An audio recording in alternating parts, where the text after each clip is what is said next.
Bună everybody and welcome back to my new video of photography project. Today we are going to talk about some tips and tricks that are going to be useful when you want to take better pictures. Are you ready? Today we are going to be more focused on how to use the assistive grid and how to choose your best angles depending on the picture that you want to take. So the first thing that I want to specify is what is the assistive grid and what is it useful for. Basically, the assistive grid is a feature which divides the frame of your photos in 4 lines, horizontally and vertically along the screen. This can help you to line up a perfect shot. Basically, to select this feature, you have just to go to camera, go into camera settings, and then going down, you can find the assistive grid. In some mobile phone, you can find the opportunity to change the kind of lines that you want to use. In photography and in art, this is a really important feature. Actually, exactly in this field, using the assistive grid takes the name of a technique called the rule of thirds. Because basically, you are dividing, putting 2 lines horizontally and 2 lines vertically, you are dividing the screen in thirds. And in this 9th part that you have, in the center, you can find your intersection point. And you have just to remember when you want to take a good picture to put your subject or alineate it with the lines or just in the center of the image.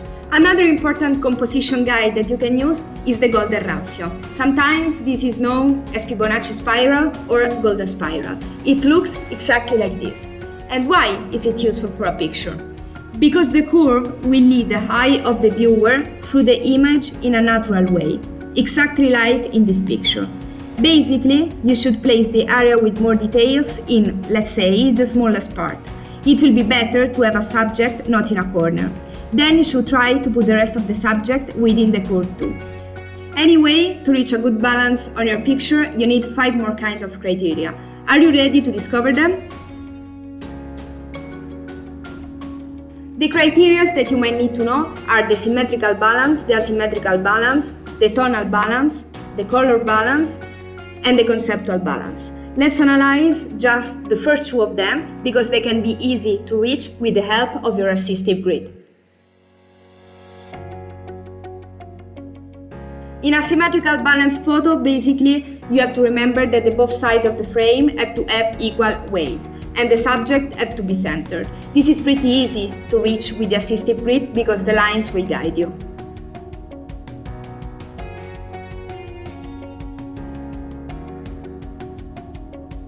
This balance is more difficult to achieve than the symmetrical ones because it requires that you put the subject off center. Although the side may not be the same, the elements in your picture are going to interact in a way that makes the both sides equally important. Taking into consideration all of these parameters, you also have to choose properly your camera angle because this can affect your shots. So let's see them.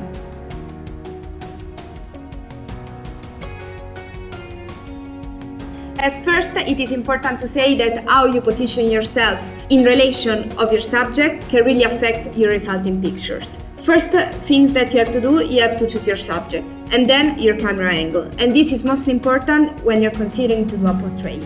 I usually consider 5 different kinds of camera angle. That is the bird's eye view, the high angle, the face-to-face, the low angle, and the bug's eye view. Let's analyze them and let's start with the first one. That is the bird's eye view.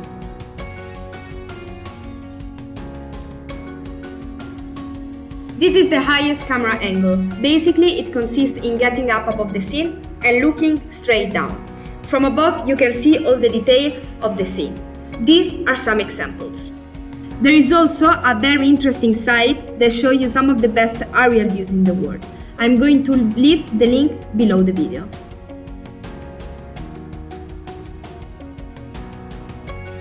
This angle is not quite as extreme as the bird's eye view. The only thing that you have to do is to be a little bit higher than your subject. This is useful if you want to make it looking smaller or more vulnerable, and perhaps make the viewer seem more dominant.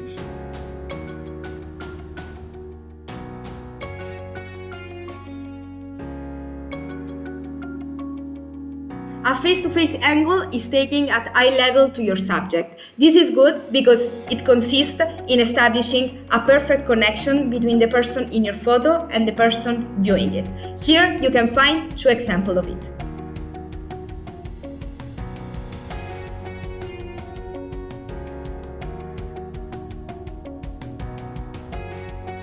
For a low angle, you have to be below eye level. This is great to emphasize your subject and to make it look scary or epic. As you're getting down lower, your subject will appear larger.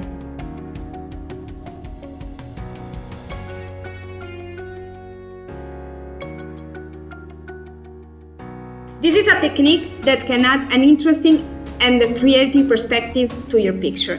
You have to get down lower and looking straight up to your subject. Check it out, these two examples. So guys, that's all for today. Stay tuned if you want to discover more about photography and pictures in general. Remember always to follow Curva di Cultura in all its social media. You can find the link above the video. And see you soon. Arrivedere!